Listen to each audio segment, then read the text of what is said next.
Well, here we are in Ecru, Mississippi today, and I am so pleased to be with my friend and former medic, Doc Turner. And Doc, I can't tell you what a thrill it is to be together It's with you a again. thrill to be with you, John. And you know, I promised you a long time ago that I would make it here, Yeah. and I finally was able to keep my promise to you. So what we're doing is we're going to be talking about your life for the oral history project for the platoon, and I just want to start out with where were you born and raised?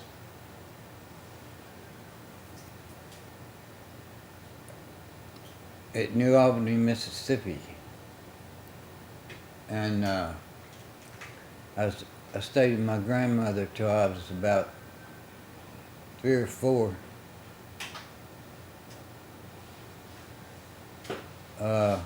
Mother had tuberculosis. And she was having surgeries done. I finally saw her through the window at Oakland. And she was in the sanatorium. And you were just a little kid. Yeah. But I lived a long life. And she did too, on one lung. And went home in Vietnam, emergency leave, because she had part of that lung took out. Did she survive that then? Yes. Okay. And tell me a little bit about your family. Did you have any brothers or sisters? My 2 sisters, And what are their names? Cheryl and Kay. Okay. And your grandma raised you at the beginning. What was her name? Annabelle Turner. Annabelle. Okay. And was your grandpa around at that time Mhm. too? What was his name? George Washington Turner. Okay. And so childhood, growing up, school, normal kind of growing up in rural Mississippi, I'm assuming, right? I think between 3 and 4, Mother got out of the hospital. She survived the tuberculosis, but she had to have air to fill that side of her lung, so this one would stay working. Yeah, yeah. Now, as you were growing up, where did you go to school? Well, Station Elementary, Kingsbury Junior High, Bartlett, the big school. Mm-hmm. And as you were growing up, did you ever take an interest in music? And if so, how old were you when you started to get interested in I was that? about 5 years old when I got my first guitar that didn't have any strings on it, and I learned to play it in the mirror. Or I thought I did. Yeah, you were picking away, and didn't you tell me that there was music playing in the background? Mm-hmm. Yeah, so it was like you were doing karaoke almost. Doing sip link, Sure, lip sync, sure. sip link. Now, when I know when we were in Vietnam, you told us a story about a famous pump organ that you had received, and it was owned by a very, very famous person. Can you just mention briefly how that came about? When I was 9 years old, my sister started taking piano lessons. Or, no, she started way before then. But that piano over there, it's got the organ on top and the pedals on the bottom. Came from a little Black Book nightclub in Hernando, Mississippi. And Jerry Lee used to play it. Jerry Lee Lewis. Of course, he grew up, I mean, and his career just went crazy. I mean, he's very famous. Now, did he play around Memphis, or what part of, is that where he was pretty famous? Sun Studios made him famous.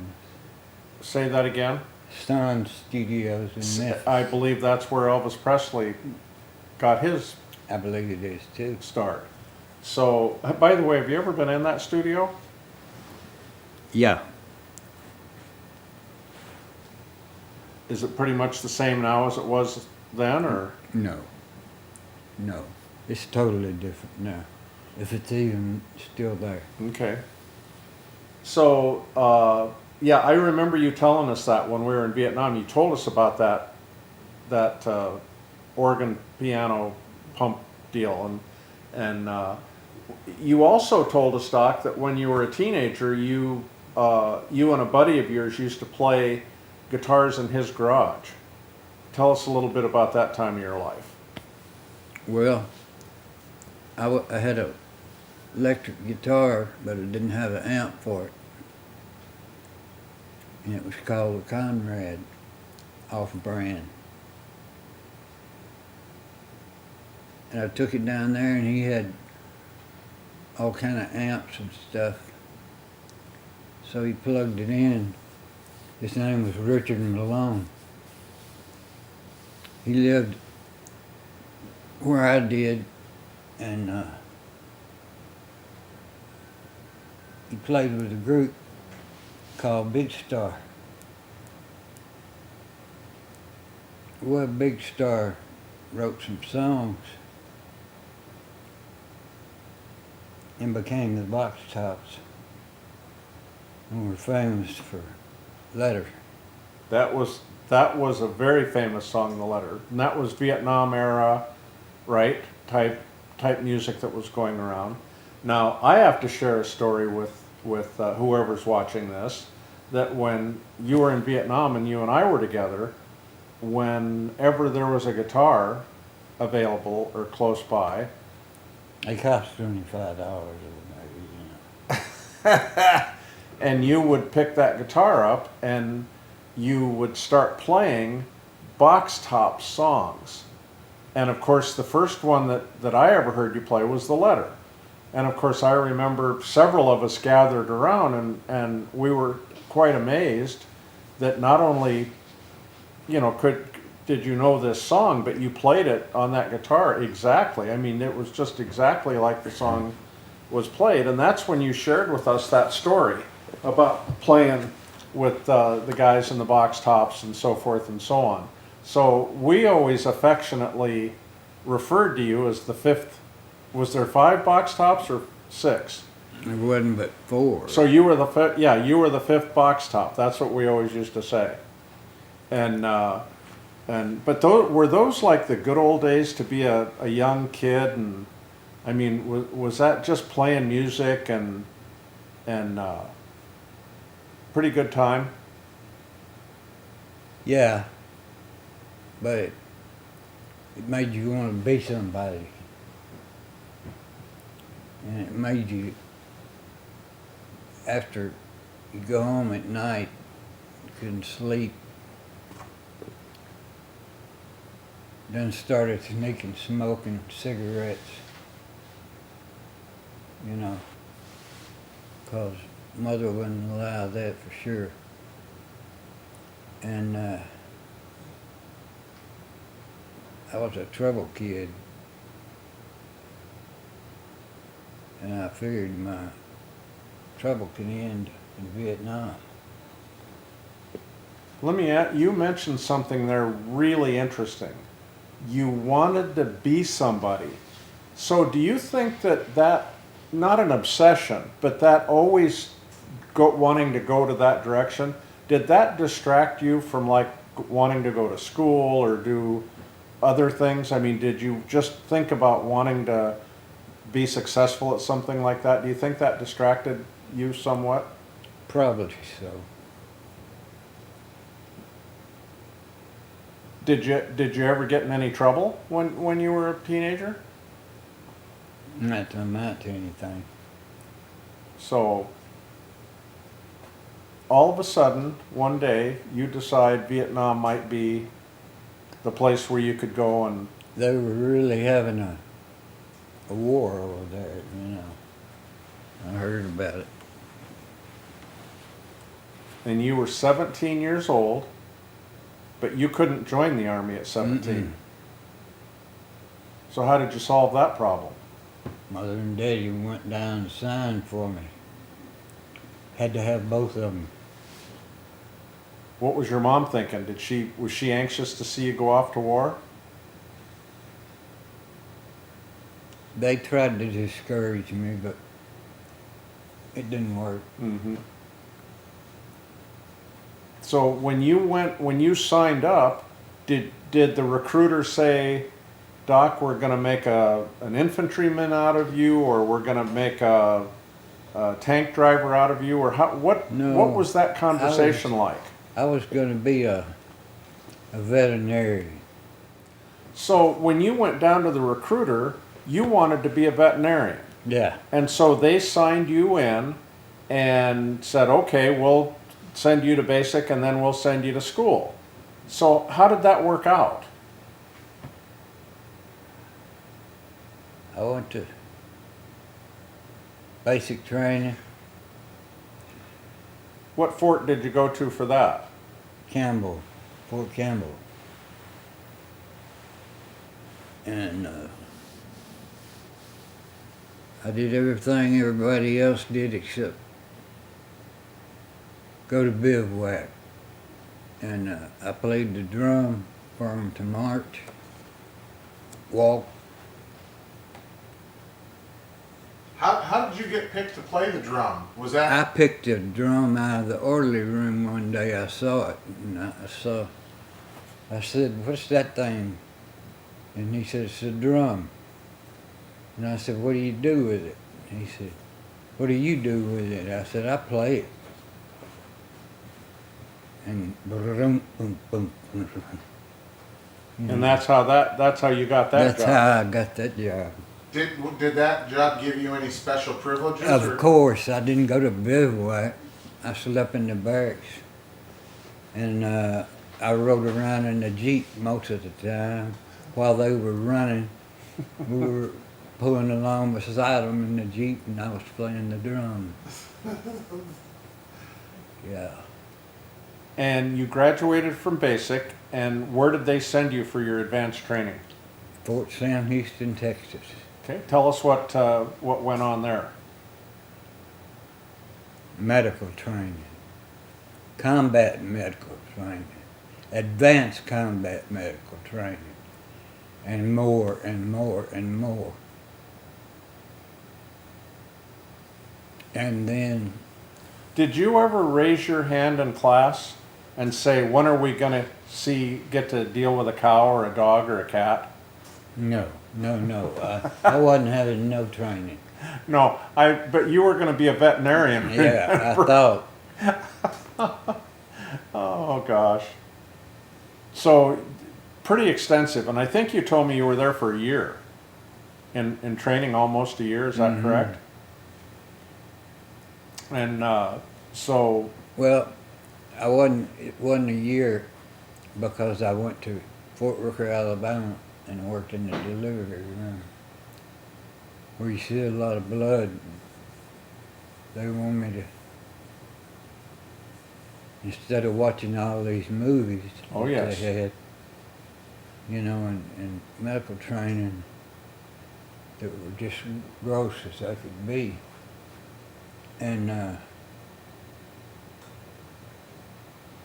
went to the delivery room at Fort Rooker, Alabama. and so after that, then you got your orders for Vietnam, Right. but you didn't know where you were going to be assigned to. You just went to Vietnam. And what do you remember about getting off that airplane in Vietnam? What was your first impression? It stunk. And I heard a lot of popping, like firecrackers going off. And, you know, it didn't take me long to figure out it was gunfire. I mean, it wasn't coming at me, Mm-hmm. but it was gunfire. And that was welcome to Vietnam, pretty much. So how long did it take for them to assign you to your first duty assignment?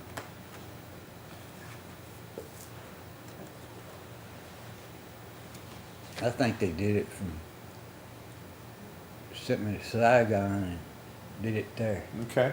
And so you were assigned to who? Coochie, With what unit? 1st or the 5th Met. Okay.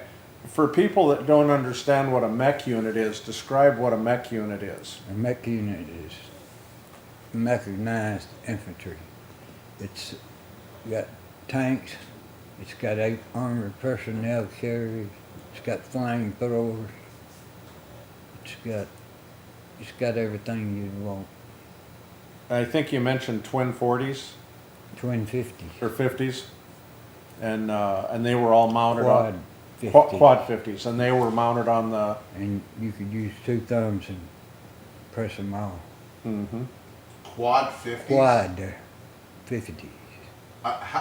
Would those go off in an automatic fashion? Or No. would they just went one at a time? Like not like a machine gun, right? Like pop, pop, pop, would they, could a 50 go automatically? Mm-hmm. Those 50s are big. It was just strings of them hooked together, The belts. the belts. Mm-hmm. Wow. About that big around, about that long. Mm-hmm. Mm-hmm. Now, what you were assigned to them as a medic, right? That was your job. Tell us what it was like when you first went out with the mech unit for the first time. You obviously you had not been trained as a mech medic. In other words, you weren't. Nobody told you were going to be riding around in these PCs and stuff. What was that like? 2 or 3 days I rode inside. 4th day they said you're gonna drive. Put my goggles on because you couldn't stick your head out that little hole and see anything if you didn't have goggles on. You just get a face full of dust. And it was hot already inside that Oh, thing. I bet it was like an oven. Did the driver have a fan or anything blowing on him? So, tell us about going out on a mission. What was it like to go out on a mission with all these PCs and tanks? And when they went out, they would go down a road, and you'd follow the one in front of you. I mean, exactly. You had to learn to keep that thing right in the track. Mm-hmm, mm-hmm. And then how long were you there before that unit actually got into contact? Probably 6 or 7 days. You remember what that felt like to be involved in something like that? I didn't like it too much because they called me outside that personnel carrier. Somebody started yelling medic, Mm-hmm. and all of a sudden, you were doing what you were trained to do. Mm-hmm. What was your first, who was the first guy you worked on? I don't know. He's hitting the leg, and I got him back I got a bandage and a tourniquet on him, got him back to the thing, and he sat there till the chopper got to him. Did the mech units go out at night? Were they out on ambush patrols, or do they not call them ambush patrols when you're in a mechanized unit? They just call them sitting there till they get shot at. But I think they planned it. So it was like being a sitting duck. Mm-hmm. So how did you see a lot of action with that unit?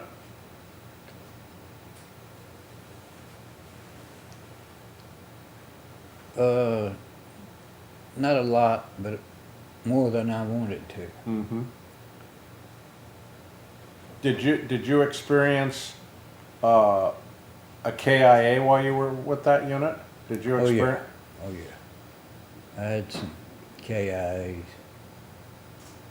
And I can't even imagine as a young, we were all young, but you're a year younger than we were. Well, was that anything you could even imagine you were going to get into when you joined the Army at 17? It was pretty much of a shock, wasn't it? So then, I think you told me that you had to go home on an emergency Yeah, leave. mother had surgery, and I got a emergency leave. When I came back, I staying at Graves Registration in 25th Cochise, and I was putting toe tags on, matching them with dog tags. And that was, of course, was Graves and Registration. And this lieutenant come in there and said, "You got any medics in here?" And he said, "Yeah, there's one back there." He motioned for me to come up here, and he said, "You want to go to the Wolfhounds? They need medics." And I said, "When do I leave?" He said, "Go get your clothes." And we got on his helicopter and we went. And I think that was Crockett Fire Support Base where we were at that time. Does that sound familiar? Mm-hmm. Yep. And then I haven't mentioned this before, but before we got you as our medic, we went through 4 medics in about 2 months. They were just, I could not believe how many medics stepped on booby traps. And usually it was because they were walking someplace that nobody else was walking, right? Because you guys, medics didn't have a position. They didn't say, "Doc, you're going to walk in the right file." You guys could walk wherever you wanted to walk. Yeah. And so we went through 4 medics in 2 months. One of them, by the way, Doc, was there such a short time I didn't even know his name. I didn't even know who he was. And so now you show up. Mm-hmm. And all of us are going, I wonder how long he's going to last. And tell us about what it was like when you joined us. It was the kind of thing that if you got enough bullets, you don't need bandages. Is that why you always used to carry extra ammo for us? Yes. As I recall, you even carried M60 machine gun ammo. Yes. And we had medics that, and I'm not sure if they were conscientious objectors or not, but we had medics that didn't want to shoot. In other words, they didn't want to be involved in any of that. But you weren't like that. When we would get in a firefight, you'd start shooting with the rest of us, and until somebody yelled for a medic. Is that right? That's right. So you were truly a combat medic. You weren't, you were out there doing the same job as every other one of us out there. Do you remember when we were out and they were going to make us sweep into a village, and we got up next to the hedgerow and we got ambushed, and they pulled us back and they brought and dropped napalm right there in front of us. Burn, man. I'll never forget that. And all of us looked like we were sunburned. That's how close and Yeah. how hot it was. And will you ever forget the smell? That napalm is just like nothing, nothing I've ever been around. So one of the jobs that you had, as I recall, is if one of the guys were active with some of the local boom boom girls and got a venereal disease, they always came to the medic. Mm-hmm. What would you as a medic do for these guys that came and? Usually give them a penicillin shot. And that's about all you could do, right? Wasn't Yeah. that what they were treating them with at that Yeah. point? Yeah. Yep. And then did guys learn their lesson the first time? I don't know if they did or they just didn't like my shot. So when we were in a lot of combat together, our unit was in a lot of combat, and we did a lot of ambush patrols at night.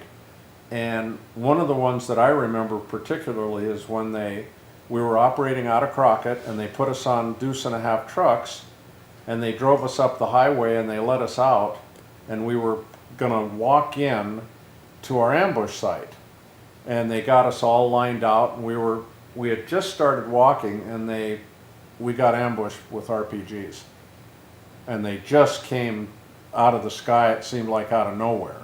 Yeah. And several guys got hurt that night, and one guy got killed. And that one guy that got killed was Sergeant Freddie Hanna, and he was walking in front of me in the left file. And it was unbelievable, Doc. You could see the RPGs coming. You could see them coming at you, but you couldn't, it was like you were froze. You were paralyzed. You couldn't, Yeah. you'd think you could jump or duck or fall down or do something, but you didn't. And one of them landed right in front of Sergeant Hanna, and it went off, big explosion, and he went face down. And of course, I was in the process of diving down on the ground as well, and I kept thinking, when is he going to tell me what to do? Because I was looking to him as the experienced guy to say, get up here or start shooting or do something, right? But he never did. And so I crawled up to him, and I rolled him over, and there was this sucking sound.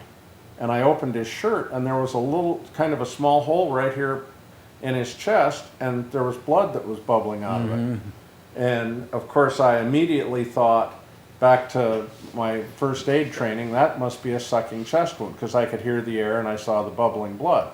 So I immediately took my bandage and tore the plastic off and put the plastic down, and then put the bandage on and held it. But all this time I was yelling for you. Yeah. I was screaming as loud as I could, and I looked up, and here you come from you were way up in the front of the other file. And by this time we were in contact. I mean, they were shooting their AKs, and we were returning fire, and the machine guns were going, and all this and that. And I remember you coming and you kneeling down next to me, and you said, "What do we got?" And I said, "Well, I think he's got a sucking chest wound." And you took the thing away from me, and you looked, and sure enough, you could hear the whistling, and you could see the and he goes, "You told me at that time," he said, "well, he's got a sucking chest wound." And you said, "Help me get his shirt off." And so I was shaking like a leaf. I was scared to death. I got to be honest with you. I honestly thought that was it for us that night. I thought they were gonna overtake us. And so you look at his front, and that was the only thing he had, and then you rolled him over, and you were cutting his fatigue jacket off. And when you opened it up, tell me what you remember about that. He didn't have nothing. What did it look like to you when you first saw it? Empty chest. You remember what you said to me?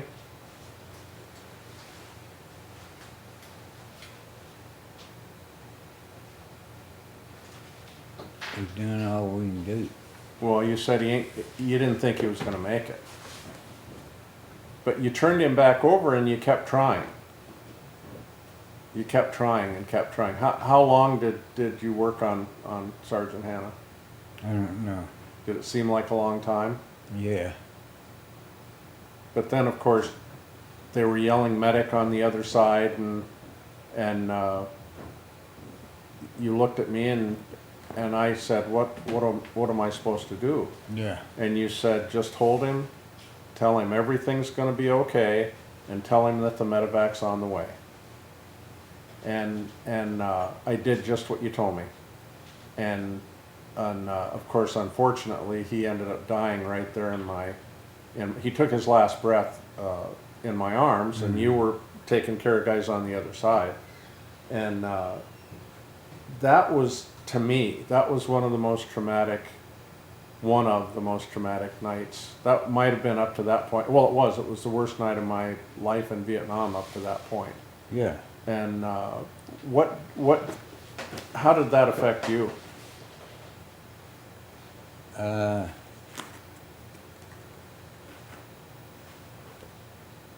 It affected me more than anything. I think that it even happened after that. And Doc, think up to that point, you'd seen a lot. I mean, you'd seen an awful lot. Yeah.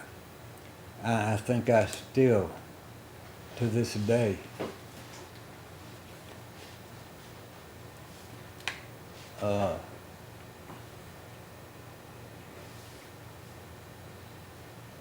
I still, to this day,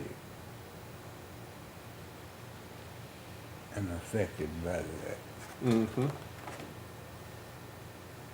And you know, I don't know if you realize it or not, but you know, they always talk about combat vets having PTSD and different things like that. Medics have a special form of PTSD. And they actually have treatment, or you know, like when you go into treatment in the Army treatment, they have treatment for medics, because you guys had so much, you witnessed so much trauma. Yeah. You know, firsthand. You actually had hands-on experience with guys getting hurt and dying, of course. Yes. But I know for a fact, because I've known you all these years, that night changed both of us forever. I mean, that was a turning. That was a turning point. Yep. Forever. Yep. Yep. It really As was. long as I live. And There's a few more kind of like that too. mm-hmm. And so, what? What, just to ask, not to be naive, but why was it, is it the fact of someone passing away that you couldn't save? Is it the fact of the overwhelming situation that there's so much chaos all around? I mean, what, if you can describe it, because I've never... He was going home and Yeah, and Freddie Hanna days. was Okay, so he was a short timer. Yeah. yes. He shouldn't have even been there. correct. And then now you have to reconcile with the fact that he's not going home. So that's the big issue. lot- It yeah, a wasn't lot the of it. injury, it wasn't the wound, it was that this leader you looked up to and a lot of you guys respected. Been there for all his time. Mhm. Yeah. So I get it. I mean, for me, I was listening, trying to just figure out how do you I mean, I've never been with someone when they passed away. And so to understand that, you know, it makes sense now, a bigger picture unfolded there. And you had to go through that lots of times, you said.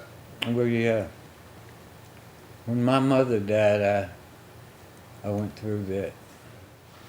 So, did you ever say a prayer over any of the men that if you would, or was it usually so quick that you didn't have time to, you'd usually have to go to the next soldier? I mean, I was praying a lot, but it was, God, watch over me. I'm fixing to go do this. Mm-hmm.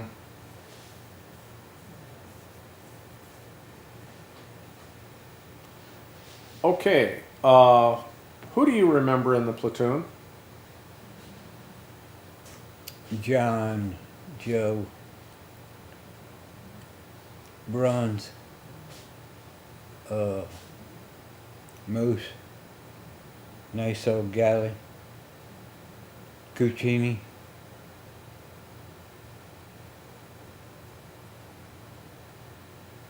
Eichner, Jamie, Smokes. Do you remember that you and I had kind of a special relationship in Vietnam? We did. I crawled under you many nights to guard and thank the Lord that he was big. You mean when the bullets started flying? Mm-hmm. And- You ever get any bad ribs? Oh, buddy, you know what? That one time you dove underneath me, I thought you cracked one of my ribs. I was black and blue after that. So Why didn't you come and let me massage him? there wasn't much I didn't think you could do. Was he a better buddy or a better sweetheart? I wasn't in the sweetheart zone. But do you remember that? I don't know why we did this, but we used to wrestle, and we would just mess around a lot. What was that all about? I was a wrestler. I was just always the biggest man. I wanted to get him, and he finally got tired of it and picked me up one day, and he done choked me till I couldn't breathe, and I cut him with a old Coke opener. A church key. The old style beer can opener. That I wore around my Yeah. leather strap on my neck, and John just turned around and he said, "Fix it." Yeah, you cut me pretty good with that thing. And you know what? The thing was is I wasn't mad. Nobody was mad. Nobody was mad. It was just we used to just do that a lot. I don't know why we always did that, but Maybe I just wanted to see you bleed. it's hard to say. So, did you ever take an R&R? No. Okay. And did you ever get to Vung Tau or any 3-day off or anything like that? Mm. So, That emergency leave that I took to oh yes, go yes, home yeah. was my everything. Was that a 2 weeks or how long did? But that 30 days. Oh, it was. So it was a 30-day. That would have eaten up your R&Rs then. Yeah. Yeah. So when your time with us started to come to an end, I think if I'm not mistaken, didn't they send you to battalion? Weren't you sent to the battalion aid station or something? Didn't you have a job there for a while?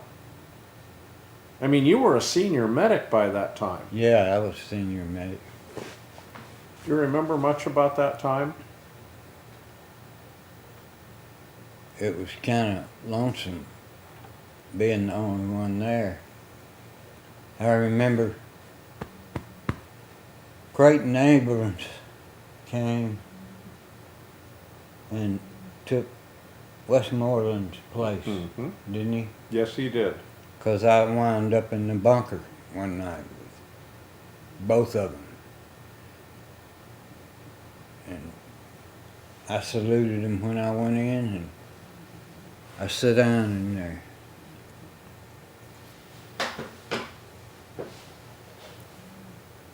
Did you ever get wounded in Vietnam? No. And when you were done with when your tour was up in Vietnam, do you remember about what month you got ready to go home? I think I left in February. Okay. And then where were you assigned after that when you went home? Fort Dix, New Jersey. Polk? Fort Dix. Oh, Fort Dix. Okay. Because that was a medical place, wasn't it? At 13th floor hospital. Mm-hmm. And how much time did you have left in the Army at that point?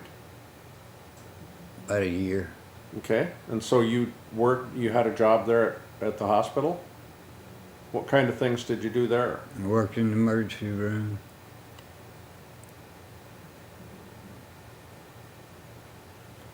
Just, did they have basic and AIT? Basic training. So you were seeing young Yeah, soldiers and and, a lot of days that I'd get on weekend duty and have to rent one of them old bus ambulances that they take out there and catch all the guys that were passing out and freezing to death. heat stroke or freezing to death. Yeah. And at that point in your life, did you ever think you might go into the medical field? Yeah. But in that point in my life, I really went behind. You know.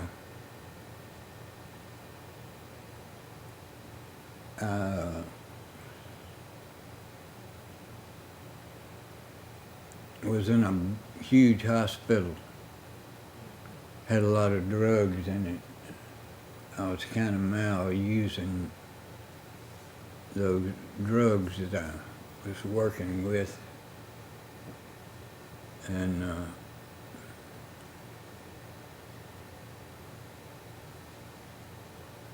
had to go to Fort Gordon, Georgia and get off of them. Was that more common than not in that day? I mean, were young vets like yourself working in the hospitals? Were those drugs available? Yeah. So how did Fort Gordon? How did that go? I swapped my cake for the drugs they were giving me. I gotcha. So where there's a will, there's a way. So did you get discharged out of Gordon? Mm-mm. Where did you go after that? Back to Fort Dix. Okay. And then, so you finished your obligation and you got out. What did you do when you got out?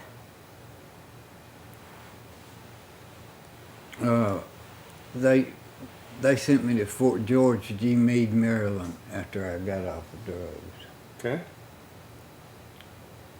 And I was dating this girl from Pennsylvania, and we were going to get married. And when I got out, I knew there wasn't one way to get home, and that was to get home and not let her know it. So you're gonna maybe marry this gal, but then you decide to go home and not tell her. So in your mind, you didn't want to go that route. Is that the idea? Right. Okay. So how did that work out? Good, but I left all my clothes, caught a Greyhound bus, rode it home, called Mom and Daddy. They come pick me up and said they done got a phone call from Pat Trumpfio saying she was going to sue me for breach of promise. Oh no, you're kidding me.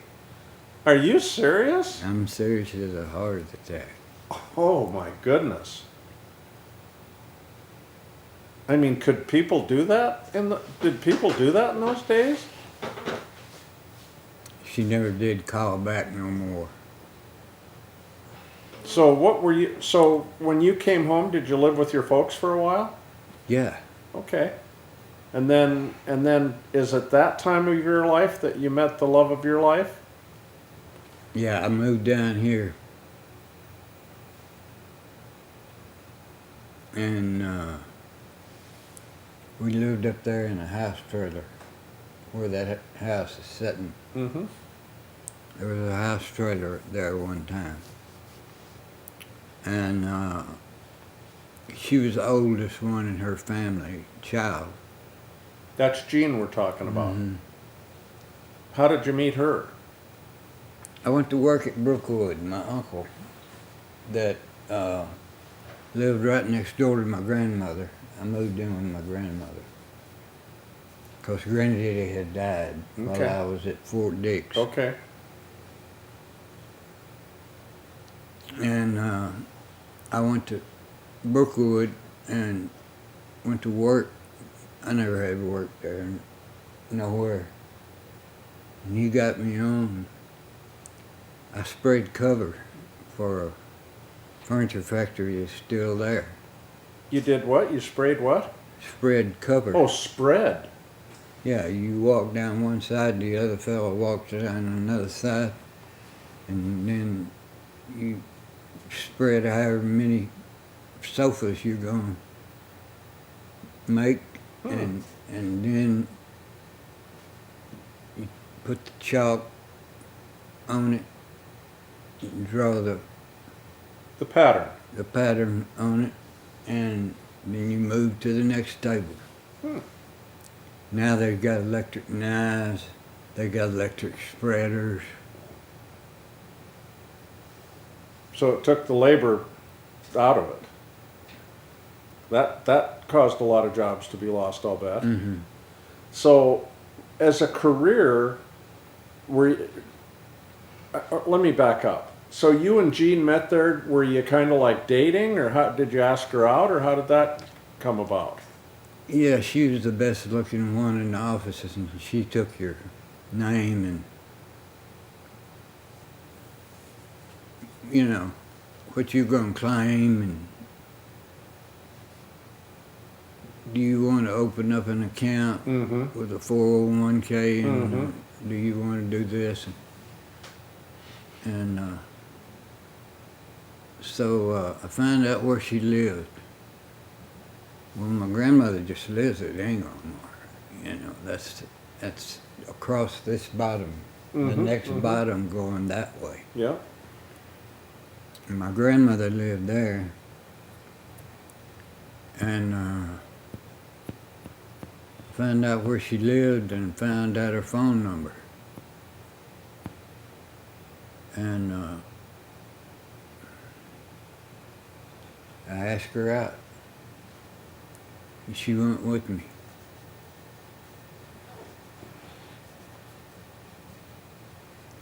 And I swept her off her feet in September 11th. We've been married 50 years. Oh my goodness. Married on September 11th. We didn't know it was going to Mm-hmm. Mm-hmm. be such an explosive day. And then out of that, then you got married, Mm-hmm. and out of that marriage, you had children. Tell us a little bit about your kids. Brandy was born 4 years later. She's 40 something now. Got a 21-year-old. Richie was born 10 years later after we married, after Brandy was born. Mm-hmm. And he's got a child. Him and that woman's talking about getting married, but they have never done it. Mm-hmm. That's Amy. Mm-hmm. Mm-hmm. And do you have any grandkids? Besides Brandy's son, and so that would be Amara. What was her name? Amelie. Oh, yeah. So those are your grandkids. Mm-hmm. Okay. And they all live pretty close by, don't they? Yeah. So your family, as I look back, has always been within a stone's throw of where we're sitting right here. And Jean was raised in that house up there that somebody else lives in now. When you came back from Vietnam, did you stay in touch with any of the buddies that we served with over there? No. I didn't hear from nobody till the Wednesday night I got back from church and you called. How many And years later was that? Oh, how many was it? 30 some? Had to be. We've been in this house 20 years. Were we in this house? Yes, we were in this house because the phone was on the wall over there.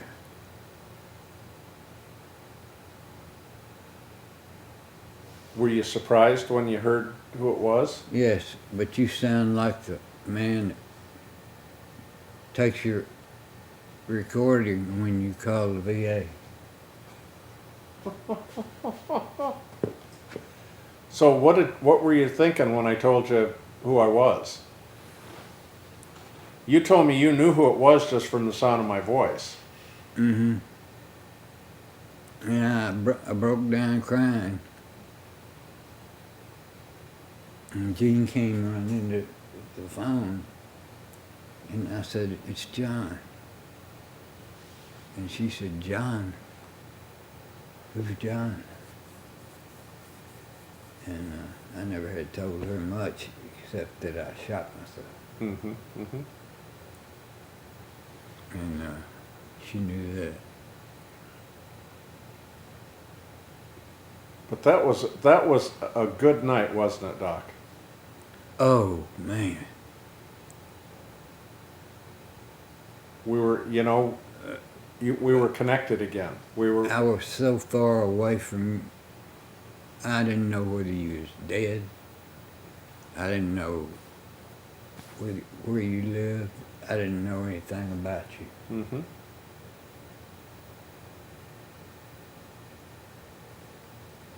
Do you think me finding you had any change in your life? Oh, yeah.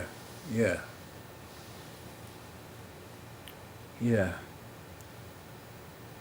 It made me realize that there's a lot of people that care whether you know or not. Mm-hmm. And what was your, tell me about the very first reunion you went to. It was Las Vegas. I was so drunk most of the time out there that that's where I met Steve Tharp. That's where I met Steve's wife Elena and Willie. That's the first time I'd seen Willie in a long time. Well, since Vietnam, yeah. And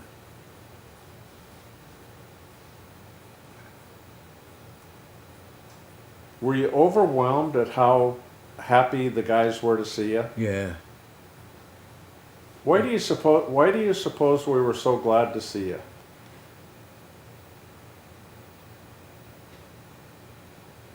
I don't know. Do you want me to tell you? Yeah, Because we loved you. In Vietnam, you were our medic. You were the guy that if somebody got hurt and yelled, you'd come running no matter what. yeah. And do you even remember how many guys you fixed up? I mean, Doc, somehow or another in that room in Las Vegas, you had touched probably 75% of the guys in that room. I remember the man that spoke that had crashed his airplane. Steve Long, the POW. He had no expression on his face and it never changed. He didn't tell no jokes. Mm-hmm. He didn't laugh. He had surgery on his legs while he was awake. No numbing. Broke his legs. Can you imagine? Oh. So overall, the reunion at Las Vegas was a good thing for you. Mm-hmm. And then we had another reunion. And every time or a fishing trip, we'd either go fishing one year or we'd have a reunion. And is it like for you, like me, Doc? Did it just keep getting better every time? And more guys would come, and guys that, Yeah. it was as we were finding more guys and stuff. In the last reunion, last fishing trip I went to, I saw Galley, and he died right after that. So, And you know that, I think when Rick passed away, I think it was a wake-up call for all of us that we're all mortal. yeah. We're all, you know, human. we're all gonna go someday. Gonna go someday. But you know, I never thought it would be Gally. I never knew he had a sick day in his life.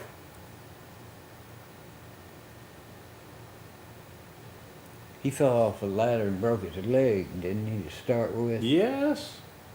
And then it got infected or something. Well, and then didn't they find out he had cancer or something? Yeah, it just went from bad to worse. And he had done moved to Florida. The Villages, yep. He moved his wife and them to the Villages, and I think they lived there a year, and so he didn't. He wasn't there all that long. Mm-mm. But do you think you got another reunion in you? Think you got one more? I don't know. You know, I told you it's going to be in Tulsa, Oklahoma, next June. Yeah. Who's gonna be there? Who's going to be there? Everybody.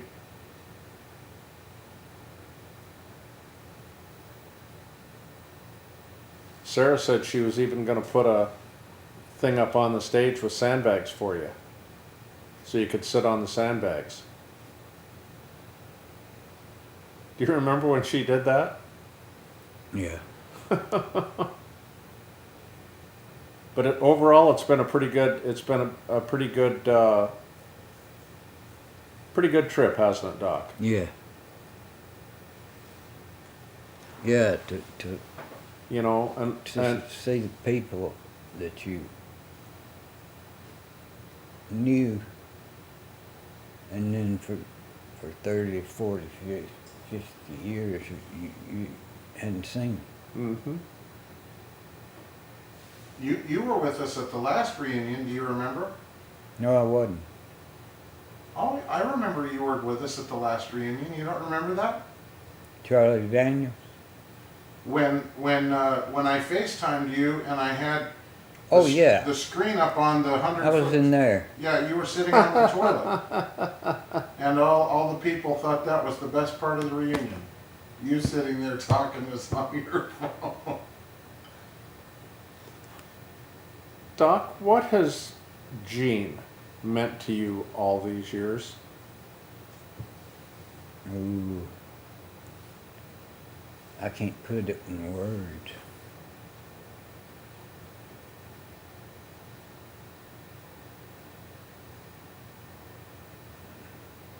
The perfect wife.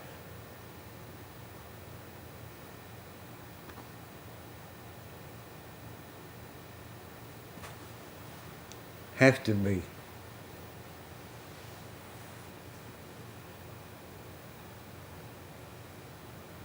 Yeah, it had to be.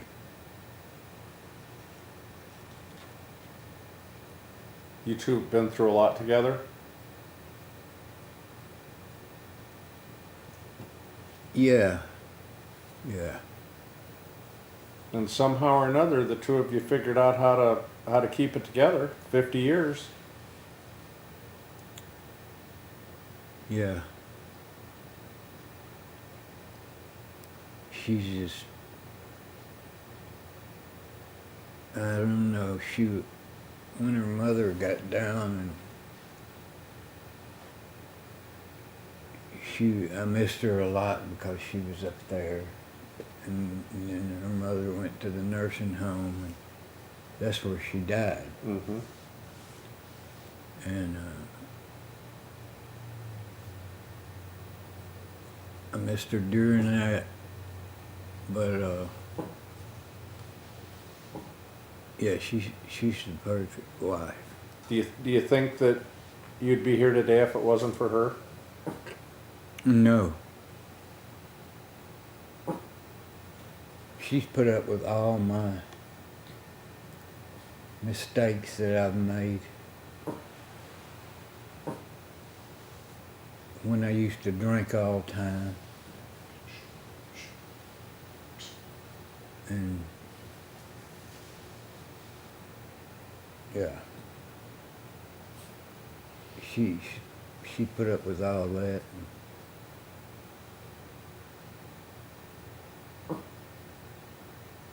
She's a woman of faith, Mm-hmm. isn't she? Mm-hmm. Do you think that's what pulled the whole thing through? I think it her, did. Her beliefs.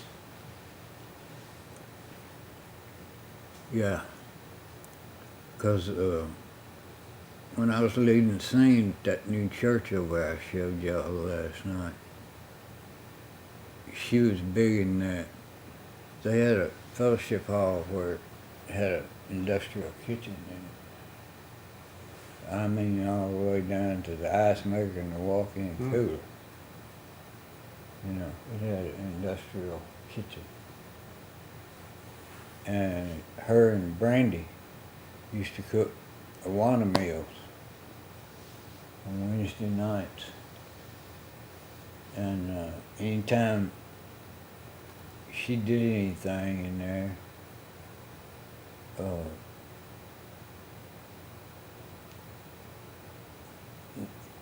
anytime meals were served, anytime funerals were had, Mm-hmm. she was fixing something for after the funeral. Mm-hmm. And yeah. And Brandy still goes there too. At this church Mm-hmm. Mm-hmm. that Jean goes to. Mm-hmm. She goes with her every Sunday. Shut up, dog. Sassy. Right? Is that Sassy? Yeah. She- That's a little Chihuahua dog. half Chihuahua and half Feist. That makes a confused dog, doesn't it? I think so. Doc, thinking back, what is your definition of a hero? You? Why in the world would you say that? You help me. You help me work on people.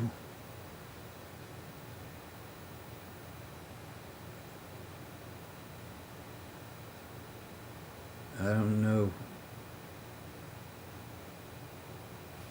who else I'd say it to. Well, that's beyond my... I don't deserve that. It's not about dessert. That's what I think about you. What does the American flag mean to you?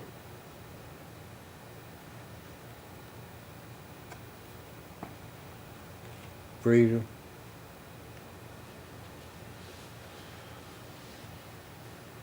When we were in Vietnam, did you feel patriotic? I don't know whether I felt patriotic or felt like I was doing what I was supposed to. Mm-hmm.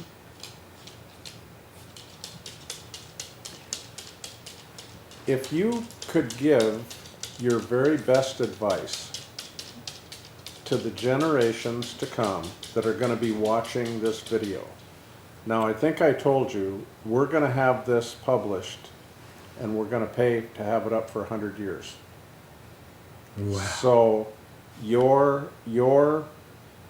grandkids, their kids, I mean, generations to come, they're watching us right now. I want you to look into the camera and I want you to give those generations of your relatives, what's your best advice to them?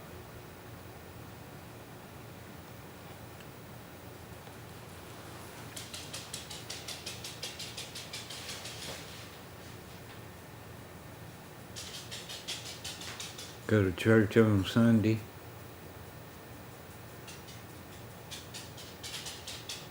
Be faithful. Believe in God.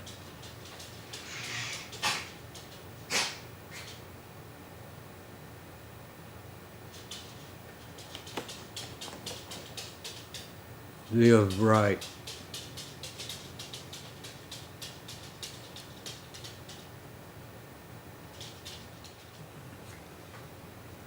So I love you all. Is there anything, Doc, that I haven't talked about that you want to add to this conversation?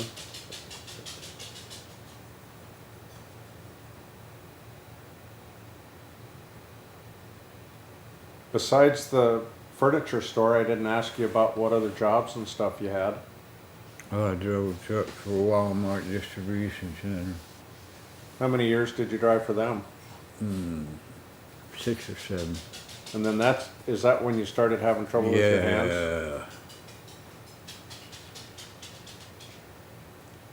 Yeah. And started. Well, you see the black. Mm-hmm. Doc, you know what? I loved you when we were in Vietnam, and I love you today. I love you too. Thanks, buddy boy. Give me a ticket for an aeroplane. Ain't got time to take a fast train. Lonely days are gone, I'm a going home. My baby wrote me a letter. I don't care how much money I gotta spend. Got to get back to my baby again. Lonely days are gone, I'm a going home. My baby wrote me a letter. Cause she wrote me a letter, said she couldn't live without me no more. Listen, mister, can't you see? Got to get back to my baby once more. Anyway, yeah, give me a ticket for an aeroplane. Ain't got time to take a fast train. Lonely days are gone, I'm a going home. My baby wrote me a letter.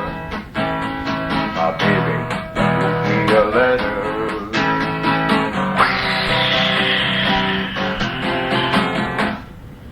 Yeah. Yeah.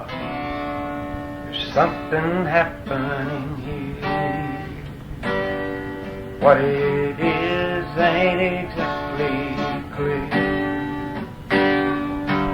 There's a man with a gun over there telling me I've got to beware. Next time we stop, hey, what's that sound? Everybody look what's going down.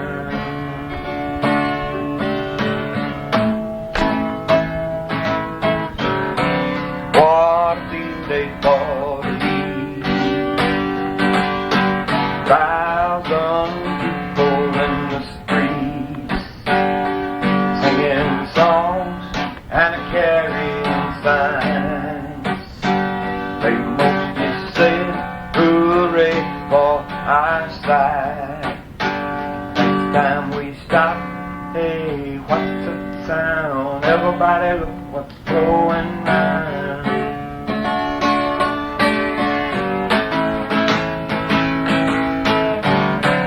Paranoia strikes deep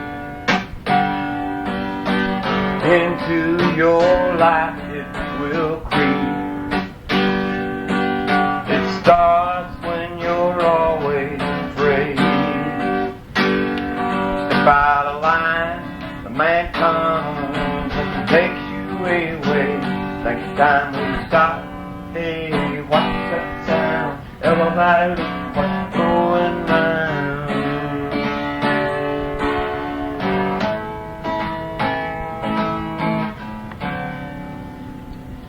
Buffalo Spring, you know, they're bad as bone.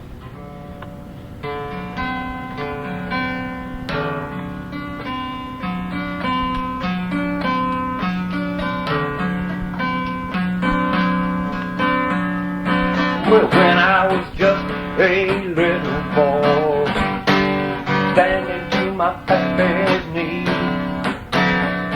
my father said, son, don't let the man get you and do what he done to me.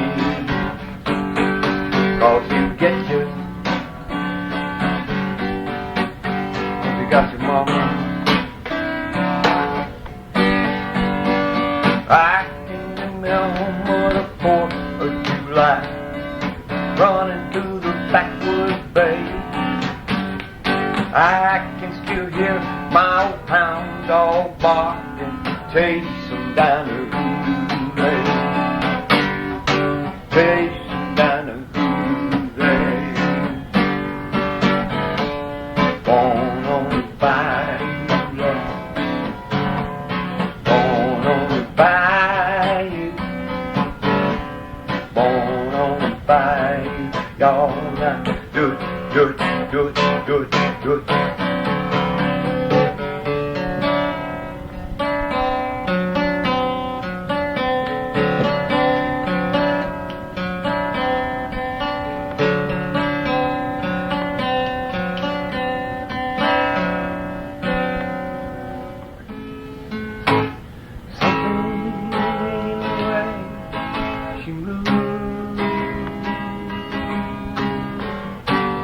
Tracks me like no other lover. Something in the way she moves me. Don't leave her now. You know I believe it now. Something in her style that shows I don't need no other lover. Something in her smile that shows me. Don't wanna leave her now. You know I believe in how.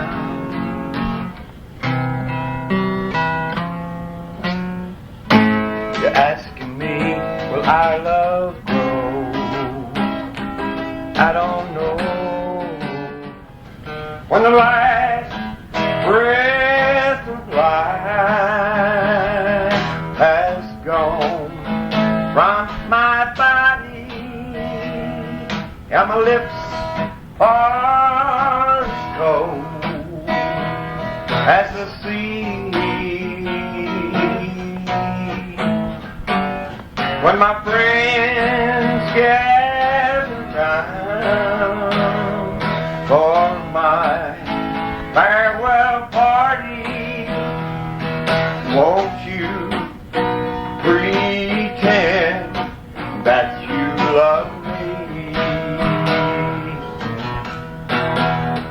There'll be flowers and those who'll cry when I'm gone and leave you this whole world alone.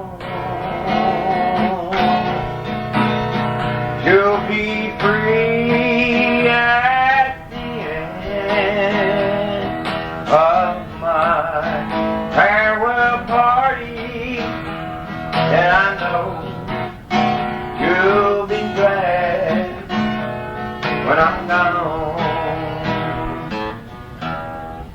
After that, yes, I knew it all along.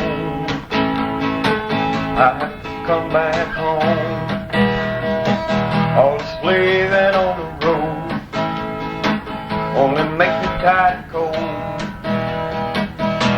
Days are getting longer, nights are getting colder. I just want to come back home, lay my head on your shoulder.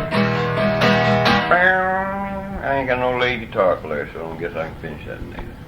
Go. And on the twilight glow I see you,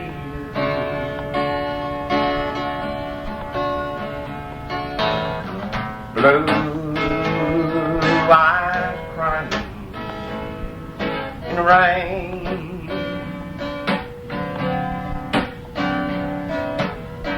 When we kissed bye and parted, I knew we'd never meet again.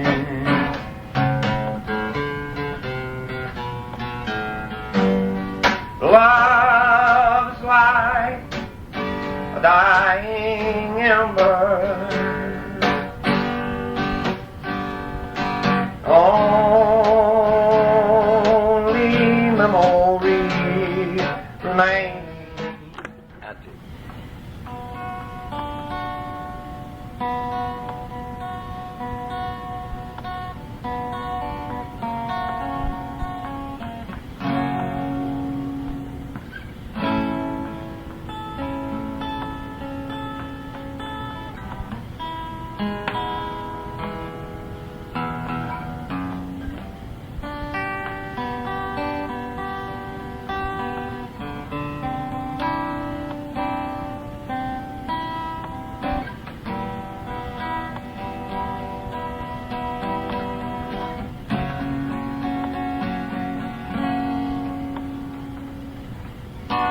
On a dark desert highway, cool wind in my hair, warm smell of coulis dust rising up through the air. In the midst of, she showed me the way. Little voices down the corridor, thought I heard them say, welcome to the Hotel California. Such a lovely place, such a lovely place. There's plenty of room at the Hotel California. Any time of year, you can find him here. It's a long song, so I'm gonna hit it quick. Mirrors on the ceiling, pink champagnes on ice. She said, we are all just prisoners here of our own devices. In the master's chambers, gathered for the feast, stab it with their steely knife, but they just can't kill the beast. Last thing I remember was running for the door. I had to find the passage back to the place I was born. Relax, said the night man, we are programmed to receive. You can check out any time you like, you can never leave. No. Call it a trap, I can't walk out, 'cause I love you too much, baby. Why can't you see what you've been doing to me? When you don't believe a word I'm saying, we can't go on together with suspicious minds, and we can't build our dreams on suspicious minds. Well, an old friend I know, I stopped to say hello. Would I still see suspicion in your eyes? Here we go again, asking where I've been. You don't see these tears are real, I'm crying. Don't worry about me, it's all over now.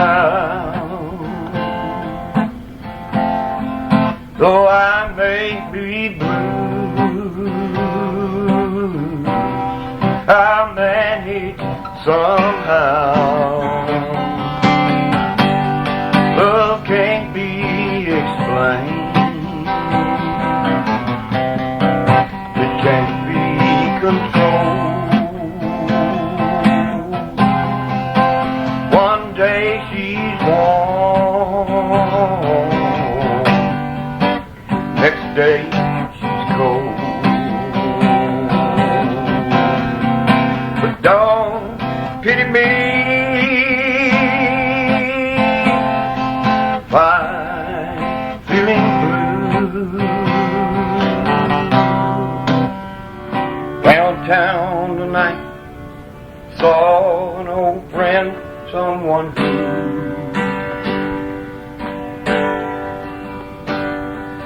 I used to take comfort from long before I met you.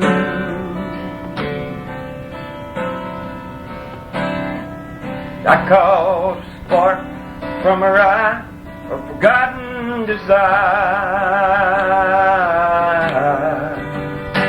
and with the word and a touch I could have rekindled that fire. The old flame can't hold a candle to you, and no one can light up the night like you do.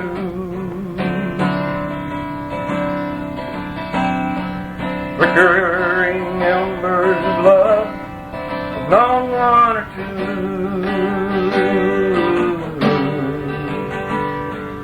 Old flame can't hold a candle to you. Roger Miller singing.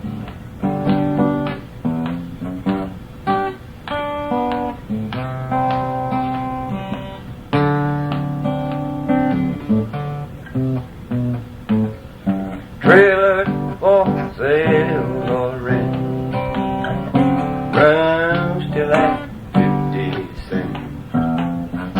No phone, no food, no pets. I ain't got no cigarettes. 2 hours of pushing broom, may I 8 by 12 4-bedroom. I'm a man of means by no means, king of the road.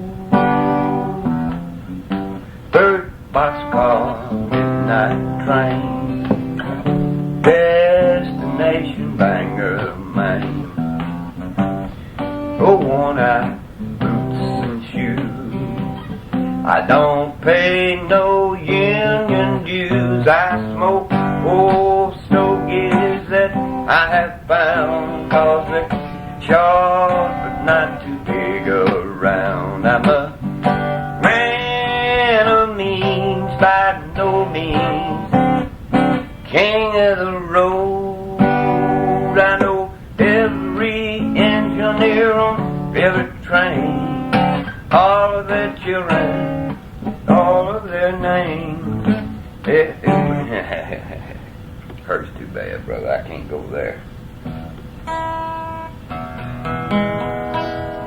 You make my eyes run over all the time.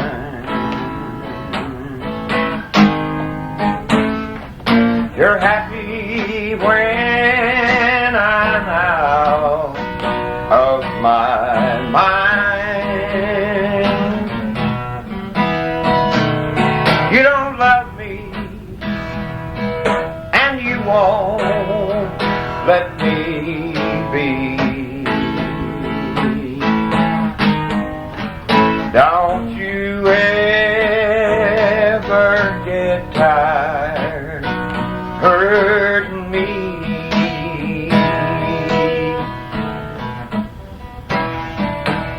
You must think I look back with a smile, for you have haven't let me wear one in such a long, long while.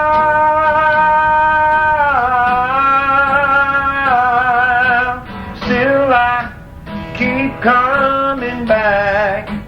How can this be? John, I wouldn't do this for nobody but you. Don't you ever get tired of hurting me. Don't you ever get tired hurting me.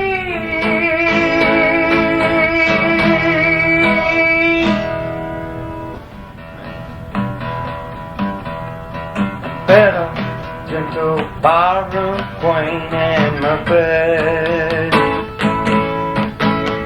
She's trying to take me upstairs for a ride. I lay on so plain in New York City. She blew my nose and then blew my mind. Come on, get on.